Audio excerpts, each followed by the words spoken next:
have to have fixed interest because with everything else that's going on, we've seen it in these little corrections that we've had with the stock market over the past week or so.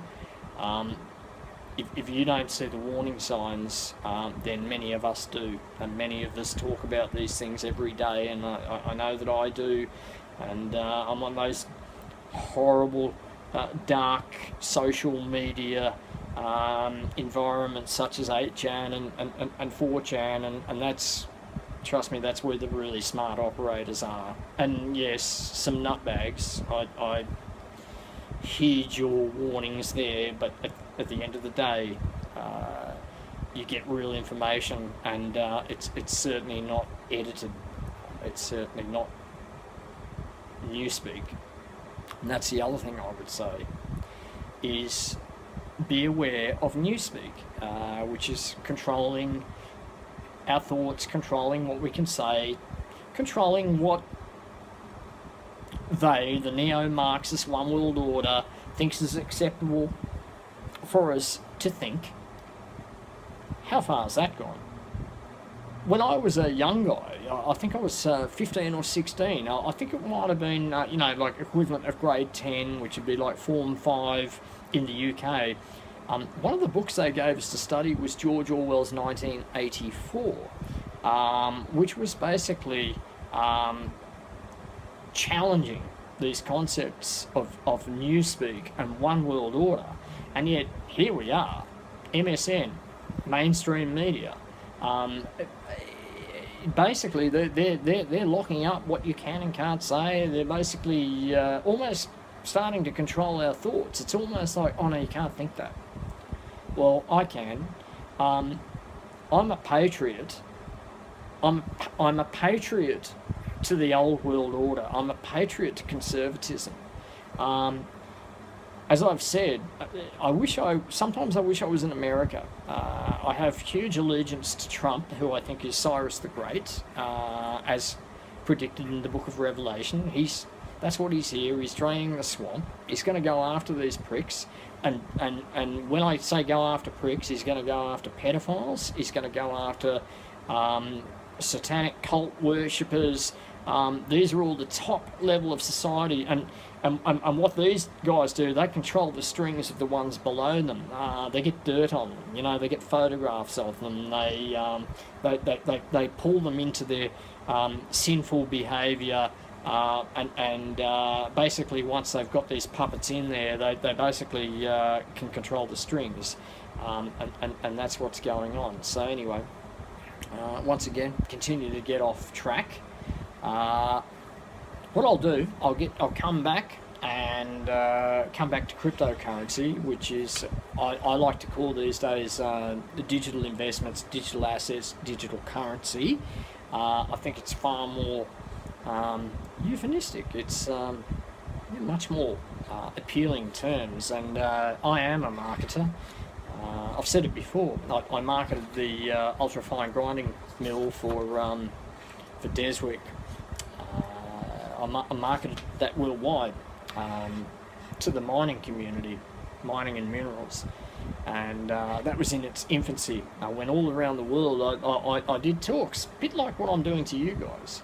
I stood up in front of rooms full of hundreds of people, engineers and metallurgists, etc., and media reporters, and I basically promoted the Deswick ultra-fine grinding mill. It wasn't just me. There was a colleague of mine, David Capstick.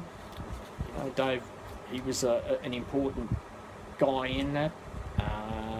More important than me, but anyway, they got me to throw my sales hat on, and got me going throughout the world, in places like North America and all throughout Asia and all throughout Australia.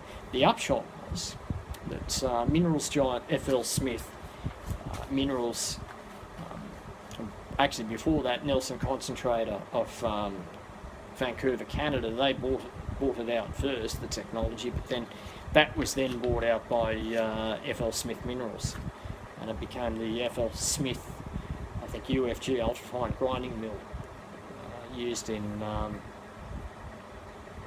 tertiary treatment of gold, silver, copper. to name a few. Others, lead, etc.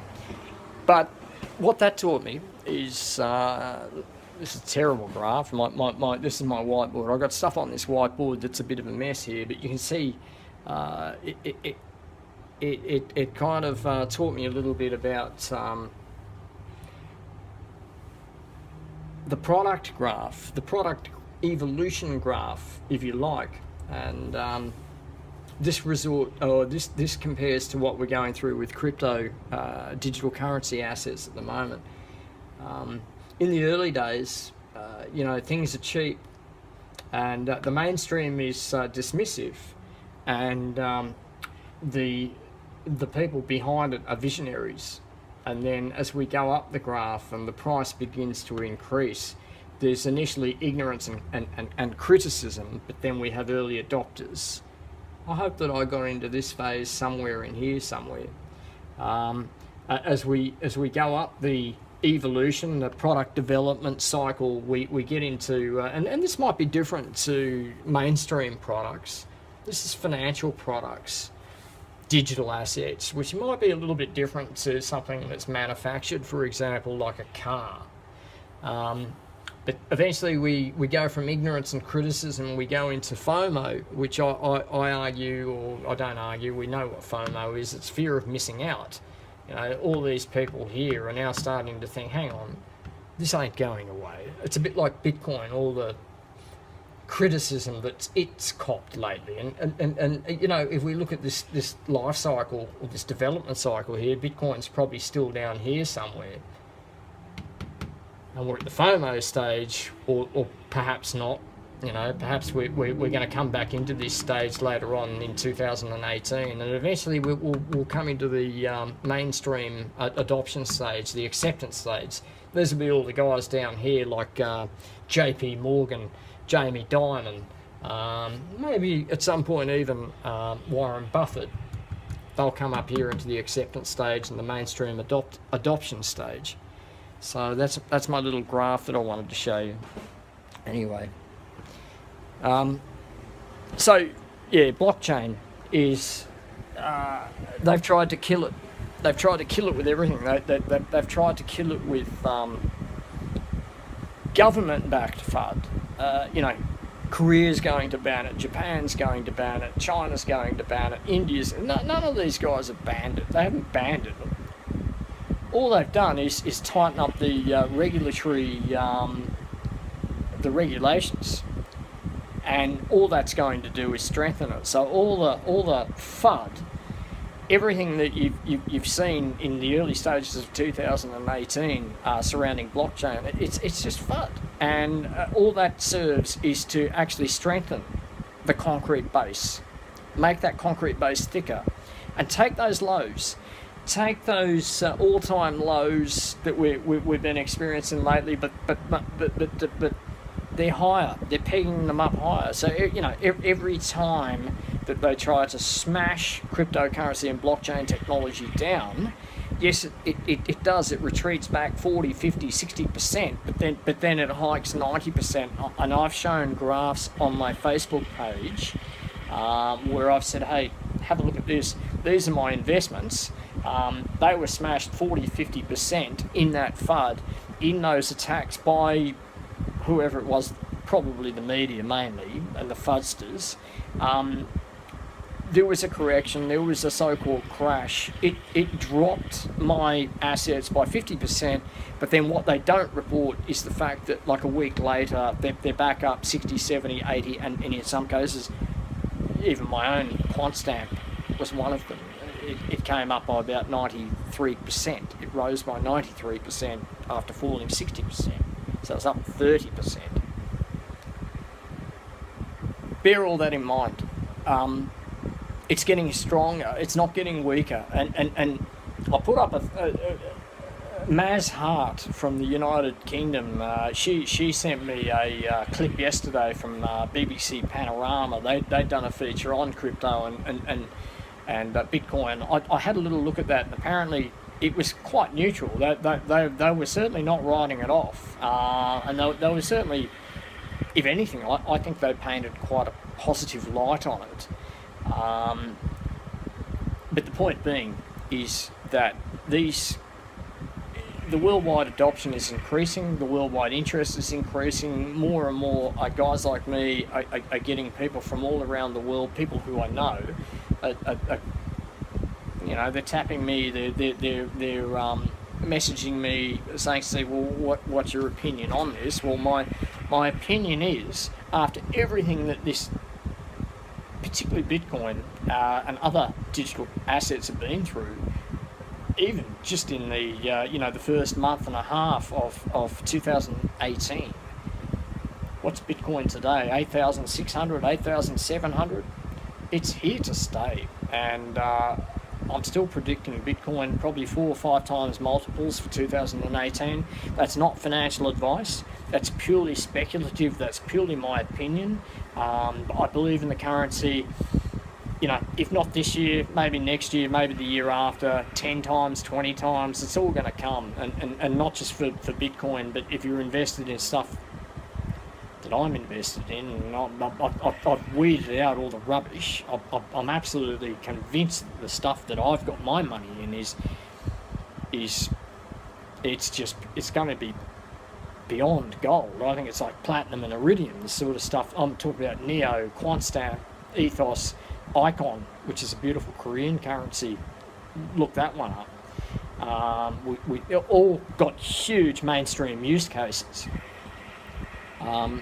I think those things are going to, you know, 1,000% easy, if not 2018, certainly by 2019. When will it all stop for me? I don't know. I'll always be invested in it. I had a medical last week.